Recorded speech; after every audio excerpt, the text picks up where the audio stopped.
my friends, and yeet, welcome back into another edition of Prime Sports World. I'm, of course, your host, David On Point Huffman. I'm probably running solo. I think Mr. TJ Hopkins may join me here on this episode at some point, but I'm running solo for the most part. On today's episode of the Prime, we're going to break down the 2025 Royal Rumble.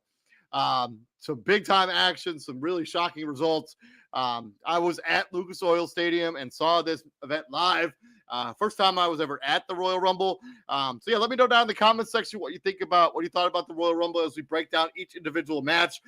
If you aren't familiar with us, we are Prime Sports World. We are a sports and media podcast.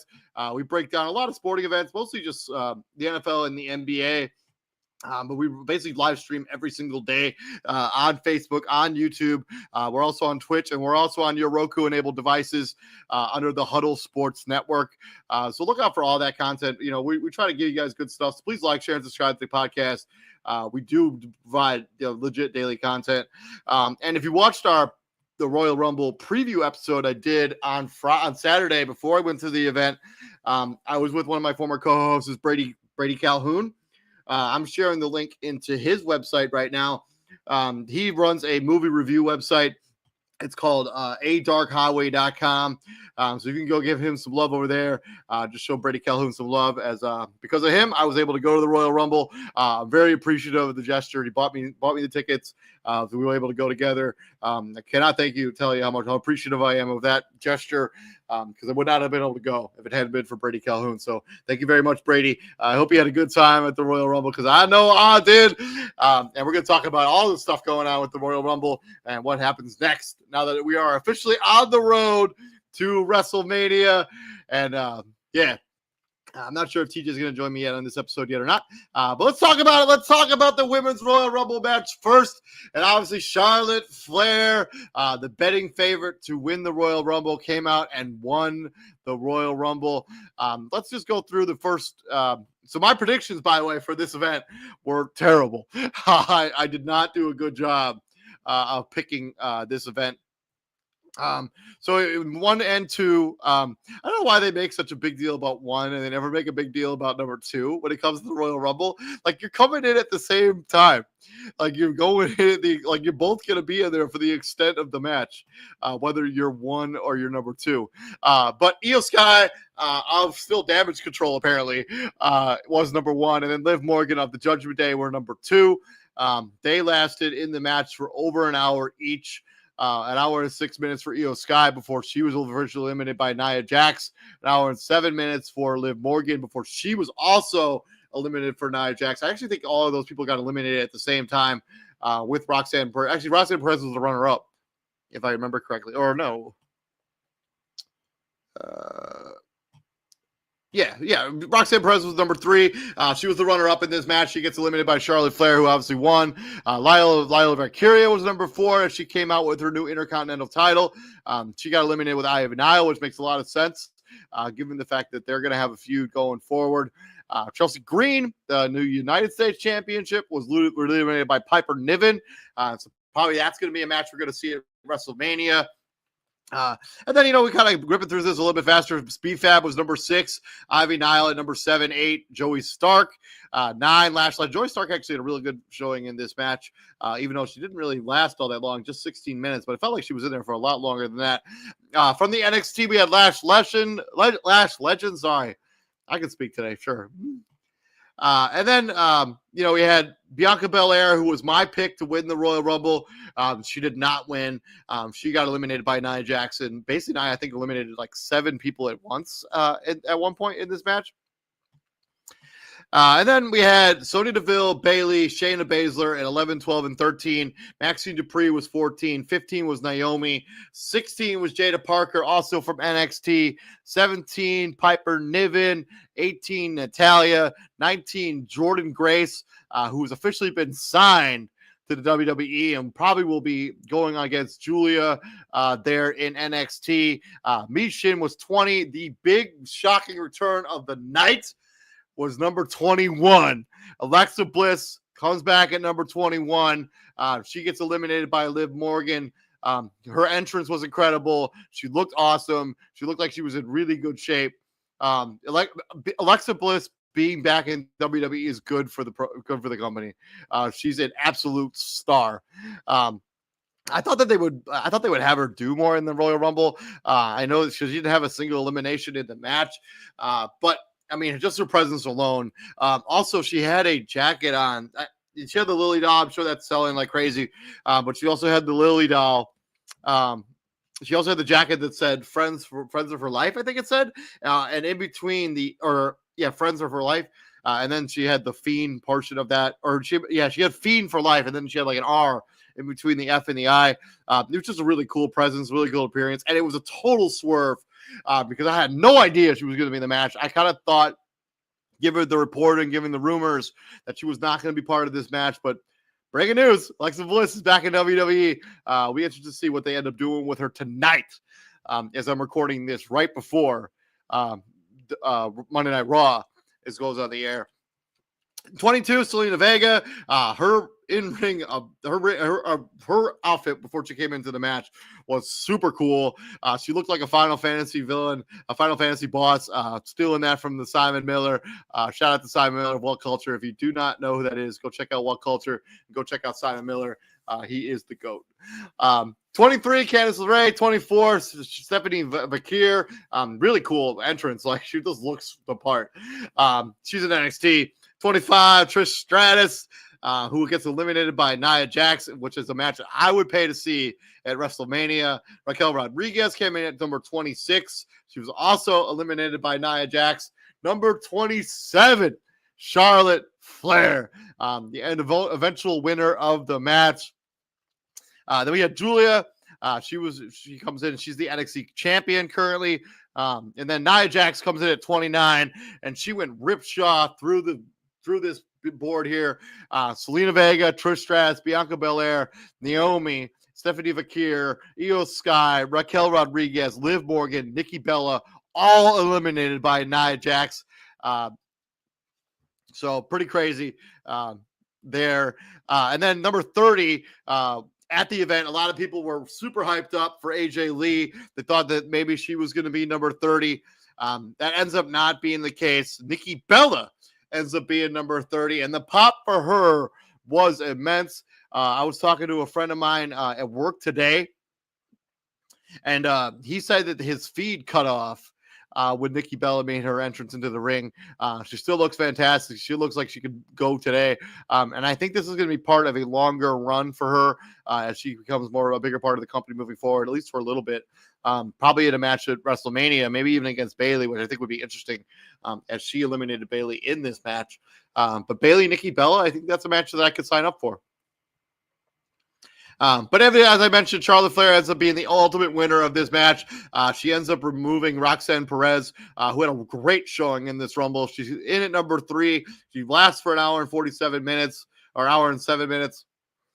So shout out to Roxanne Perez. She's going to be a star eventually. Charlotte Flair, won the match. She was basically the betting favorite. Also, it took her like 8,000 years to get to the ring. She must have been working on that entrance as she was recovering from that knee injury that sounded like she took a long time to recover for. Good to see her back in the WWE. But it took her. I wish I had been recording because I am a weird person, as you may or may not know this by watching a lot of our Prime Sports World content. I time Roman Reigns' entrance every single time he comes into the ring. And I thought Roman Reigns' entrance was going to be crazy long. Now, Charlotte Flair's entrance was like 5 minutes long. Like, it literally took her like a century to get into the ring and finally be a part of this match. She probably will challenge Tiffany Stratton. Either of those two ladies could win at WrestleMania.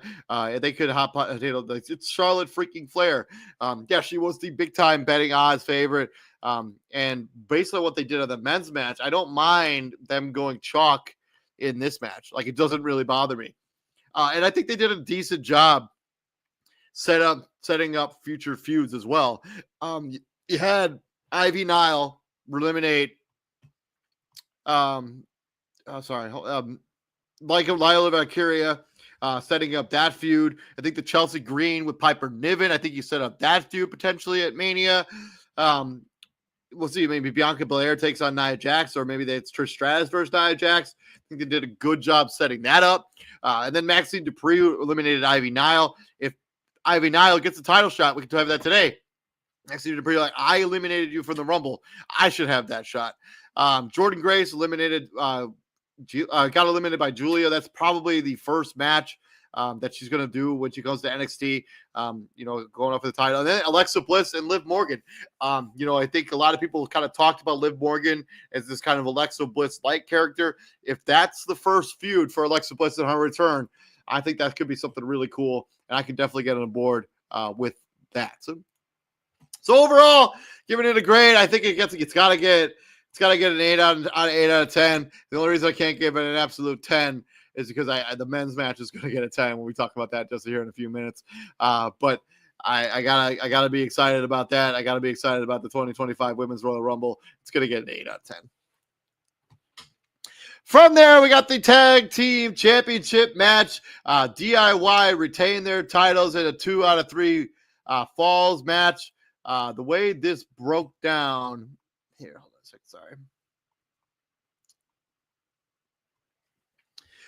So the DIY got the initial opening tag, and then the Motor City Machine Guns got another one, but the confusion really came at the end.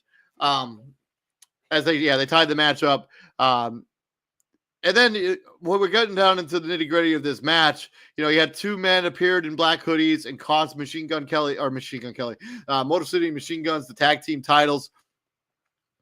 They had a guy with a crutch, and they cost them the titles. Shockingly, it ends up becoming the return of the Street Profits, who had basically faked an injury. I think it was a couple weeks ago, or they were injured by DIY. They faked this injury. They attack the Motor City Machine Guns to basically not allow them to win the titles. And DIY hits the beat in the middle, and they retain their tag team titles. And then at the end, DIY, the Street Profits attacked DIY. They are out there looking strong. I guess you're gonna have them do a heel turn at that, even though that didn't really work last time they tried it. Also, one of the things that, because I was at the arena, it wasn't clear in the arena what exactly was going on. The problem is, like, Michael Cole had to explain to people what was going on in this match. They're like, well, the Street Profits attacked Motor City Machine Guns because they want to be the ones to take the titles off of DIY for injuring them a few weeks ago. It shouldn't be that convoluted that you need your lead anchor guy to explain the match to people. That's just not good television. And you shouldn't have people like basically making their own decisions and making rulings for themselves. This is going to get a 5. I think this could have been this match could have been just on SmackDown. It just didn't really add anything to the card. But hopefully this is going to be an effort where they elevate the tag team division. It's been super lacking really since the Usos dropped the title, or Kevin Owens and Sami Zayn dropped the title. Is that 2 years ago now? So I mean, they need to work on these titles. I think when the Judgment Day had at least one set of them, they felt pretty legitimate. This is a match that was just a kind of an match, and the crowd wasn't super into it either. I mean, the problem with a card that only has 4 matches and 3 of them are going to be an hour long. I guess I can talk about this when we get to the very end. Actually, this is probably the best moment to talk about it, because that nobody is leaving their seats for either Rumble match, and I don't think people are really going to be leaving their seat for the main, like the Cody Rhodes, the undisputed title match. Like, that match went over an hour too. I think this is the match that people were like, well, if I'm going to go buy merch, if I'm going to go get food, because unlike, other sporting events where there's a halftime and there's like an intermission where you can like have the time to do that kind of stuff, wrestling doesn't really stop. I mean, I know there's a break like 10 or 15 minutes in between each match where they have, the packages run and the TV stuff, but like, most people want to see that kind of stuff. They like that kind of stuff. So, like, a lot of people, myself included, I went and got my food during this tag team title match. So I missed a lot of it. I saw the very, very end when it ended. And that's really all I got to see of this match. And that's probably true for a lot of people that went to the Royal Rumble in Indianapolis. By the way, that venue is just stellar. It was the first time I was ever at Lucas Oil Stadium, and I cannot believe how cool it is on the inside. If you get the opportunity to check out Lucas Oil, highly recommend you do so. It's really a good time. But the tag team title match is going to get a 5 out of 10 for me. Moving on to the undisputed WWE Championship ladder match. Cody Rhodes retains his title in an absolute banger. This match delivered on every aspect. They were like, people were chanting the pop for Cody Rhodes' entrance song. Shout out to the guys from downstate, Fort Wayne native boys who wrote that song called Kingdom. That full 3-minute song is just such a banger, and people sing it. They love it. They do the whoa. It is so over, and Cody Rhodes is stupid over. The crowd was electric for this, like, because I wouldn't have hated, nobody would have hated it if Kevin Owens won, but like Cody Rhodes is super good here. Is super good in this role. They also used the Hornswoggle little mini ladder as part of this match, and they were just destroying each other. I mean, we're hitting power bombs through ladders. At one point, I mean, Kevin Owens was just bleeding everywhere. Like, it was just blood everywhere. Yeah, I mean, this was a classic match. Like, Kevin Owens is really good in this role. I don't know exactly what they're going to do with him moving forward. But there was one point where they both took major bumps towards the end of the match. Sami Zayn came out and kind of checked on both parties. Kind of thought he was going to get involved, but really just never did. Yeah, he never got involved in the actual match, which is fine with me. I think it's better that he didn't, as opposed to getting involved in the actual match. But the craziest moment was so Kevin Owens tried to hit, I think it was I'm not sure what he was trying to hit. Oh yeah, so Kevin Owens was trying to hit the package pile driver on the table. By the way, so that new table that they've unveiled since going over to Netflix has not been destroyed yet. So we'll see if it ends up being like, it might be too expensive or valuable for somebody to put somebody through. Cody countered that package pile driver with a crazy Alabama slam through a ladder, and Kevin was just in a heap, in a pile. It looked disgusting. It looked devastating. And the American Nightmare just kind of starts punching him, and then he goes up and he climbs the ladder. He wins, he takes down both titles.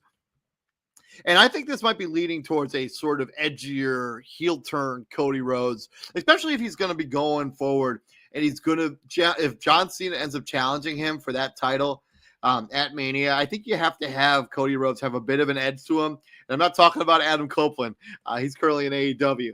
I'm talking about edge. Like, he has to have a little bit of this unhinged to him.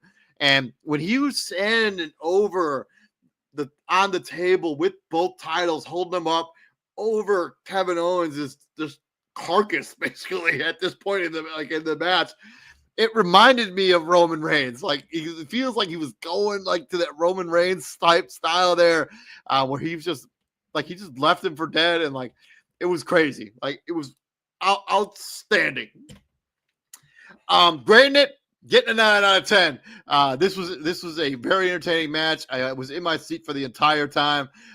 Cody Rhodes, also his song played after the song. Everybody sang his song, and it did get the holy shit chant. Holy shit, as I probably should say, as I don't want to get demonetized here on Facebook and YouTube, and on the Facebook and on the Huddle Sports Network. But this was a very cool match, worth the price of admission alone for just this match alone. I get the 9 out of 10. And then the shock of the day. I did not predict this, and if you did predict this, and I'm telling you right now, you're lying. There's no way you predict that Jey Uso was going to win the Royal Rumble. But it makes sense. I mean, people are complaining about this online, like he's only like this because he has all the entrance and all that other stuff, and like he has the merch.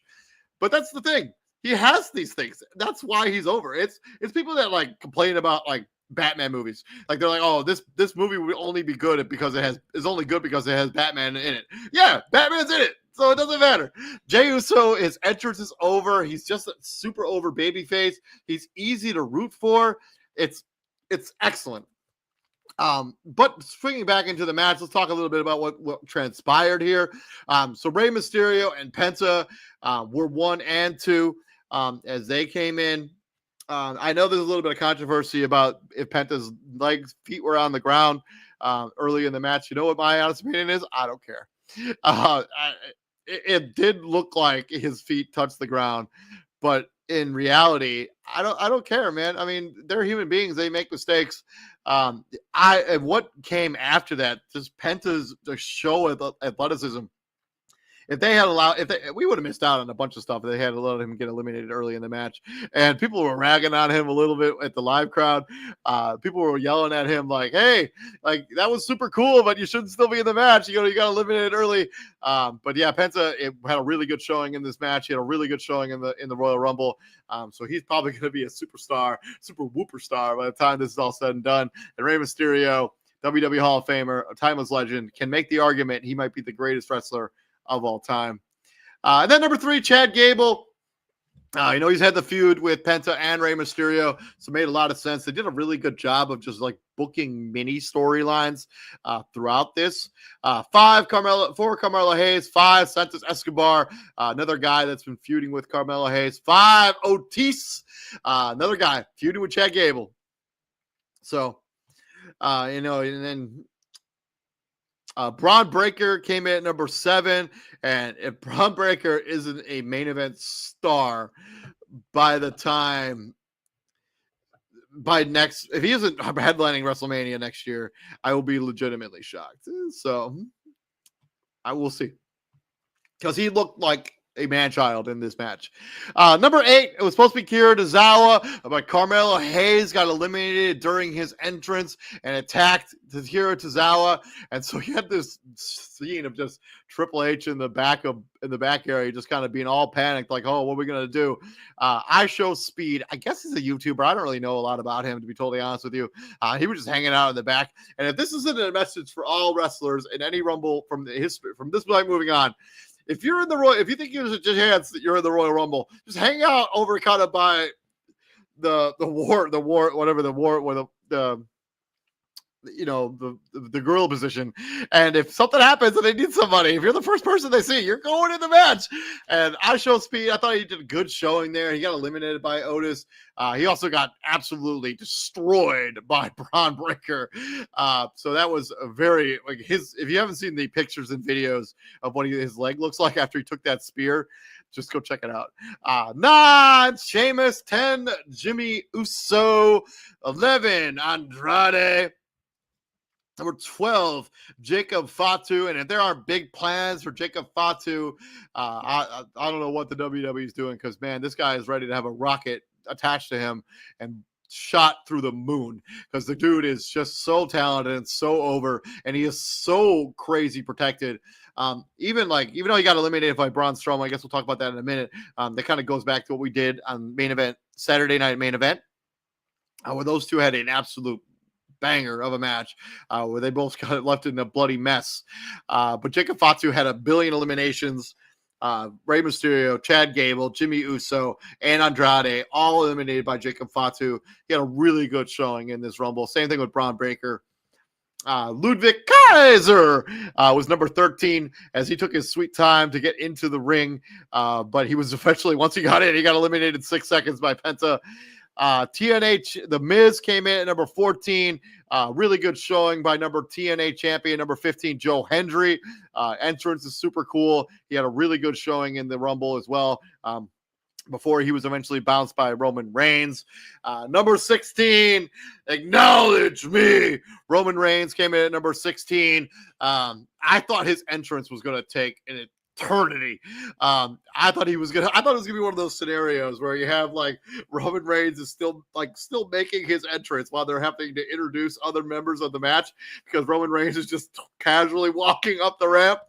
But his entrance was actually only like 1:39, which is, if you know anything about a Roman Reigns entrance, that is like that is lightning. He was like running to the ring.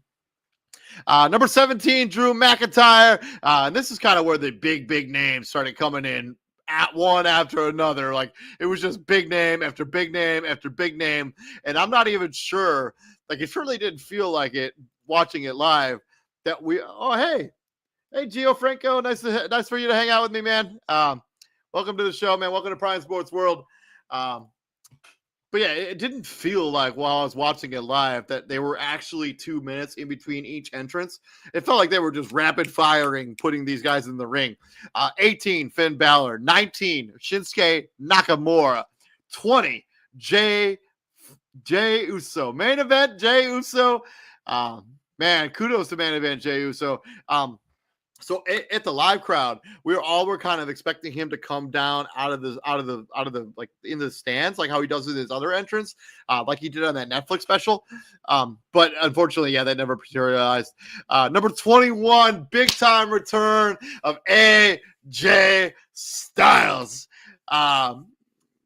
AJ Styles was so over. The pop when he came in, when his music hit, was crazy. And then people were chanting his name. People love AJ Styles.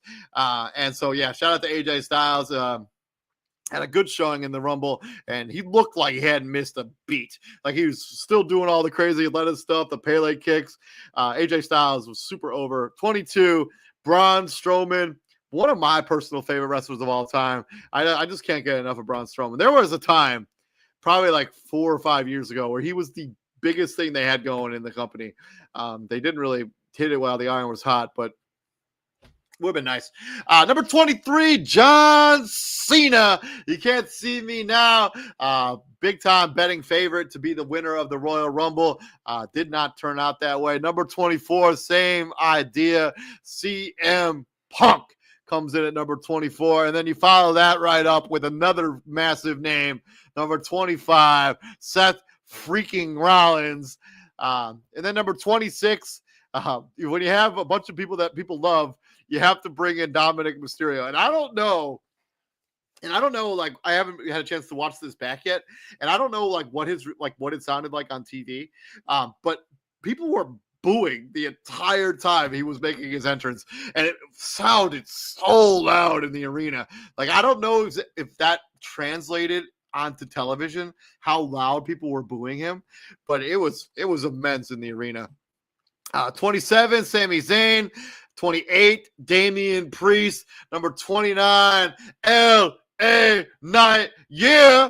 And then number 30, there was oh my god. So everybody, like, when it came to realize, like, when Damian Priest came out at 28, and you were looking on your hand, like we still haven't seen LA Knight and we haven't seen Logan Paul. Like, we know those guys were announced for the Royal Rumble, so they're going to be 29 and 30 in some order, which meant people had to kind of come to grips with the fact that, like, Randy Orton was going to be in this match and The Rock was probably not going to be in this match. I was also shocked that Solo Sikoa was not in this match either, anywhere. I kind of thought he'd be in the Rumble somewhere. I'm really super surprised that he didn't get some sort of appearance during the Rumble. I'm not sure what the plans are for him in the future now.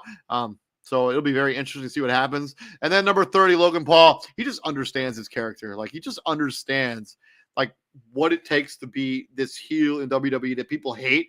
The problem with hating him is he's so good in the ring that, like, once you start watching him, you're like, yeah, this guy can really go.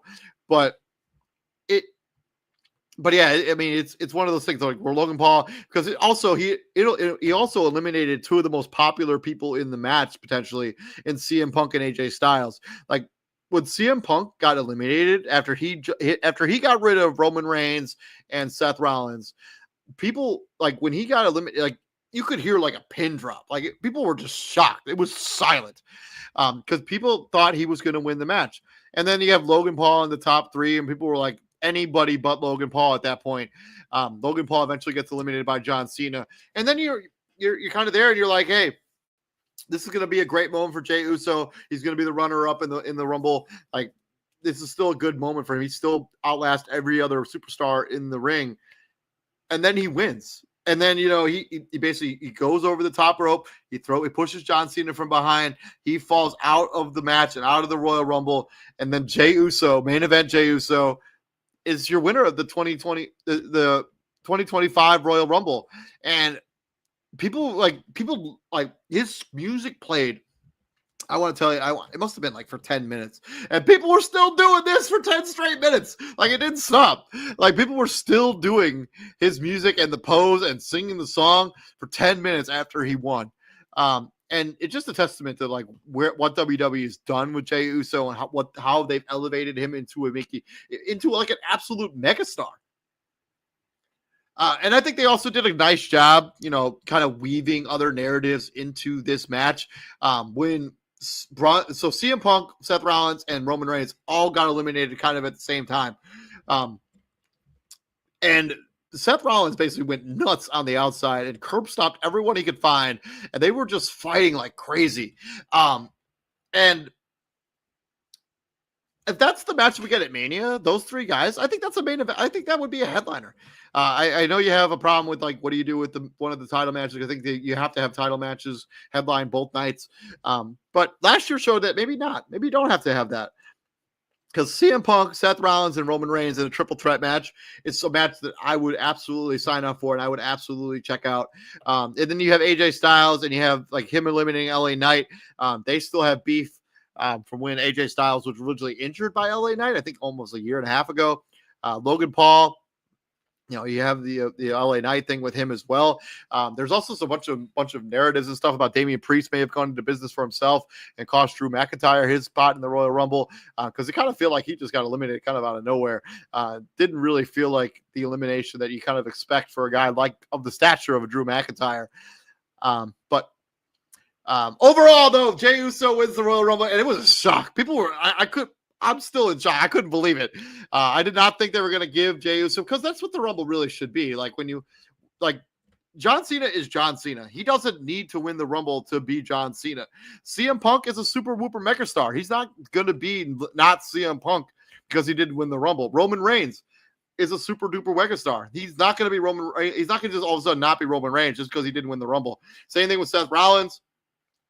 Doing this is like, hey, this is what Jey Uso is part of the future. He's not going anywhere, and he's not going anywhere as a singles competitor. He's still like, he's not going to all of a sudden fall back into the tag team division. This was an absolute showing for Jey Uso. It was an absolute showing for the WWE. Like, pulling a swerve like this match gets a 10 out of 10. I have no complaints about the way this match is set up. I think they did a good job setting up future feuds as well, with Penta and potentially Finn Balor is a match that I think I would really like to check out. And yeah, I mean, this is a textbook Royal Rumble. I think Triple H and the WWE knocked it out of the park with this performance and with this match. Kudos, kudos all around. Of my best match of the night, I think the men's Royal Rumble, just to give in that swerve with Jey Uso winning the match. I just never saw that coming. It was a really good feeling to like be swerved like that, because when you watch wrestling, it doesn't always work out that way. Sometimes you just get chalk. And I'm glad, even with going chalk with the women's match, I'm glad that he surprised us in the men's match. As for what's next, we got our road to the WrestleMania. We got the Elimination Table probably coming up in March or late February, maybe at the end of this month or early next month, as we get ready for the Showcase Memorials in late April or early April. I can't remember exactly when the date is on Royal WrestleMania this year in Las Vegas, Nevada. But I think they've also done a good job where, like, now that, like, because they had somebody who you didn't expect to win the Rumble, like, the card has a lot of question marks where you're like, what is this person doing now at the WrestleMania? Like, how are they getting into a match at WrestleMania? And I think that's an interesting dynamic to have, because you're going to have some people that are going to get desperate to find ways into matches now. Like CM Punk, like, let's say he doesn't win the Elimination Chamber. How is he going to get into the Royal Rumble? How is he going to get into WrestleMania? How is he going to main event WrestleMania, which has been one of his goals for a real long time now? So what are they like? I just think that, like, having Jey Uso allows them to just kind of do a bunch of crazy random stuff now with their main event scene when it comes to WrestleMania. And I cannot wait to see what happens moving forward. But yeah, this has been my 2025 Royal Rumble recap. I want to thank everyone who took even a second out of their time to watch and even a part of this recap. It really does mean a lot to me. Please like, share, and subscribe to the podcast. We're Prime Sports World. We go live almost every single day, bringing you guys the most up-to-date content, including tomorrow, where we're going to give you our Super Bowl 49 or 59 preview. We're going to have dailyblitz.blog, Christian Simpson on that show. We should have CEO of Prime Sports World, Mr. Israel Rivera on that show. And we should have my co-host, Mr. TJ Hopkins on that show. And probably Matt James, the big Phoenix Sun fan. He should be on that show as well. And then on Wednesday, we're going to have our big NBA trade deadline preview, assuming some massive trade doesn't happen between now and Wednesday. Even if that does, though, I think we'll probably just do the recap at that point. But yeah, thank you very much for joining us. This has been my 2025 Royal Rumble recap. And normally here at Prime Sports World, we ask people, we're going to bring the heat, but we're not going to do that here today. We're going to end the show by saying, yeet, let's go, Jay Uso, main event Jay Uso. Hope you guys all enjoyed the Royal Rumble. And if you were at the Royal Rumble, tell me how your experience was. My experience was incredible. I would not trade what I went through for the world. It was an amazing night, and it was an amazing experience. But yeah, thank you, Indianapolis, for showing us a good time while we were out there. I live in Fort Wayne. I think a lot of people who know that I follow this channel kind of a lot. I live in Fort Wayne. So thank you very much for joining us. I recorded this episode because this is going to air on the Huddle Sports Network tomorrow, or on Tuesday evening. I recorded this on Monday before Monday Night Raw. So just keep that in mind if some of this stuff kind of comes out of date when you watch it later. But yeah, thank you very much for joining us. Here's a quick message from our sponsor at the Huddle Sports Network. You can find that on all your Roku-enabled devices. And please like, share, and subscribe to the podcast. We'll see you guys tomorrow. Welcome to the Huddle Sports Network, where we're breaking boundaries and redefining podcasting. Broadcasting live on 6 different platforms, we're bringing you the latest in sports like never before. Imagine tuning into real-time discussions, expert analyses, and fan interactions all at your fingertips. Each platform offers a unique experience, whether you're on YouTube, Facebook, or Twitch. We're not just sharing stories, we're creating a community of passionate sports enthusiasts. Join us as we dive deep into the evolution of podcasting, where every episode is a chance to engage, debate, and celebrate the world of sports. This is where your voice matters and the game never stops. Welcome to the Huddle Sports Network, where we're breaking boundaries and redefining podcasting. Broadcasting live on 6 different platforms, we're bringing you the latest in sports like never before, where sports passion meets podcasting brilliance. I'm Mike, the Bear fan, and alongside Bill, the Packer fan, and our buddy Ken Catalone, we're bringing you an incredible lineup of 38 diverse podcasters. Each one brings their unique flavor to the table, covering everything from game analysis to behind-the-scenes stories. Imagine diving deep into the minds of experts who live and breathe football, sharing insights that you won't find anywhere else.